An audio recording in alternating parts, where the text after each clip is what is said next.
Hey guys ఎలా ఉన్నారు? Welcome back. Daily ఎలా ఉన్నారని అడుగుతూనే ఉన్నాను. మీరు మాత్రం అస్సలు చెప్పట్లేదు.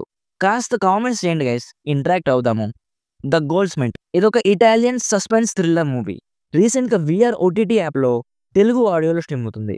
తెలుగు డబ్బింగ్ అయితే చాలా బాగుంది గైస్. ఈ మూవీ 2022లో వచ్చింది. బట్ రీసెంట్‌గానే తెలుగు డబ్బింగ్ చేశారు. జస్ట్ ఇందాకే కంప్లీట్ చేశాను. అబ్బా! ఏమన్నా వైలెన్సా గైస్. వైలెన్స్ సీన్స్ అయితే అద్దిరిపోయాయి. నాకైతే సినిమా స్టోరీ కన్నా బ్రూటల్ వైలెన్స్ సీన్స్ చాలా బాగా నచ్చాయి.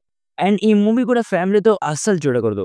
చాలా adult scenes, kissing, blood and violence scenes extreme స్టేజ్‌లో ఉన్నాయి. సో ఫ్యామిలీతో అయితే అస్సలు చూడకండి. సో డీటెయిల్‌గా ఈ మూవీ ప్లాట్ అండ్ రివ్యూ చెప్తాను.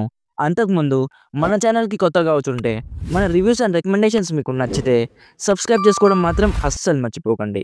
సో సింపుల్‌గా ఈ మూవీ ప్లాట్ ఏంటంటే ఒక ముగ్గురు దొంగలుంటారు. వాళ్ళు ఒక ఓల్డ్ కపుల్ ఇంటికి దొంగతనానికి వెళ్లి ఇరుక్కుంటారు. అసలు ఎలా ఇరుక్కున్నారు? అసలు ఆ ఓల్డ్ కపుల్ ఎవరు? నెక్స్ట్ ఏం జరిగింది? అనేది బేసిక్‌గా ఈ మూవీ ప్లాట్. ప్లాట్ వినగానే మీకొక మూవీ గుర్తొచ్చుంటుంది. అదే 9 ఇయర్స్ బ్యాక్ వచ్చిన classic movie 'don't breathe'. Plot చాలా వరకు సిమిలర్‌గా ఉంటది గైస్. ఈ 'గోల్డ్‌స్మిత్' మూవీ అయితే నాకు జస్ట్ యావరేజ్ అనిపించింది. ఈ మూవీలో కొన్ని ఇంటెన్స్ సర్వైవల్ సీన్స్ ఉన్నాయి. అవి చాలా బాగున్నాయి. చాలా థ్రిల్లింగ్‌గా ఉంటాయి. బట్ మెయిన్ ప్రాబ్లమ్ ఏంటంటే ఈ మూవీలో జరిగే స్టోరీని ప్రాపర్‌గా ఎస్టాబ్లిష్ చేయలేదు గైస్. అంటే ఎందుకు అలా జరుగుతుంది అనే రీజనింగ్ అస్సలు ఇవ్వలేదు. నార్మల్‌గా కొన్ని మూవీస్‌లో అయితే అలా పైపైన రీజనింగ్ ఇస్తారు. బట్ ఈ మూవీలో అస్సలు ఇవ్వలేదు. చాలా వరకు మూవీ ఇన్‌కంప్లీట్ అనిపించింది.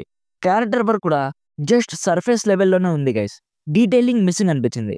సో ఇవి మెయిన్ డ్రాబ్యాక్స్ అనిపించాయి. స్టోరీని ఇంకొంచెం టైట్‌గా రాసుకొని, క్యారెక్టర్స్‌ని ఇంకొంచెం స్ట్రాంగ్‌గా రాసుకొని ఉంటే 'డోంట్ బ్రీత్' రేంజ్‌లో ఉండేది. బట్ ఇందాక చెప్పా కదా! అవన్నీ ఈ మూవీలో మిస్సింగ్. నాకైతే జస్ట్ యావరేజ్ అనిపించింది. మెయిన్ పాజిటివ్ అయితే బ్రూటల్ సీన్స్ అవన్నీ చాలా బాగున్నాయి. ఇఫ్ మీకు సస్పెన్స్ థ్రిల్లర్స్ మూవీ ఇష్టమైతే అండ్ మూవీలో ఎక్కువగా లాజిక్స్ వెతికే వాళ్ళు కాకపోతే అప్పుడు ఈ మూవీ మిమ్మల్ని డీసెంట్‌గా ఎంగేజ్ చేస్తుంది. మేబీ మీకు చాలా బాగా నచ్చొచ్చేమో. సో ఓవరాల్‌గా నా సైడ్ నుంచి recommended 50% as a incomplete experience. VR OTT యాప్‌లో తెలుగు ఆడియోలో స్ట్రీమ్ అవుతుంది. డబ్బింగ్ అయితే బాగుంది. సో ఇది గైస్ 'గోల్డ్‌స్మిత్' మూవీ గురించి. ఆల్రెడీ ఈ మూవీ మీరు చూస్తుంటే మీకెలా అనిపించిందో కామెంట్స్‌లో చెప్పండి. వీడియో నచ్చితే లైక్ చేసి మీ ఫ్రెండ్స్ అండ్ ఫ్యామిలీతో షేర్ చేసుకోండి. మరిన్ని రివ్యూస్ కోసం మన ఛానల్‌ని సబ్స్క్రైబ్ చేసుకోవడం మాత్రం అస్సలు మర్చిపోకండి. Thank you so much for watching. Meet you in the next video. By by. జై హింద్.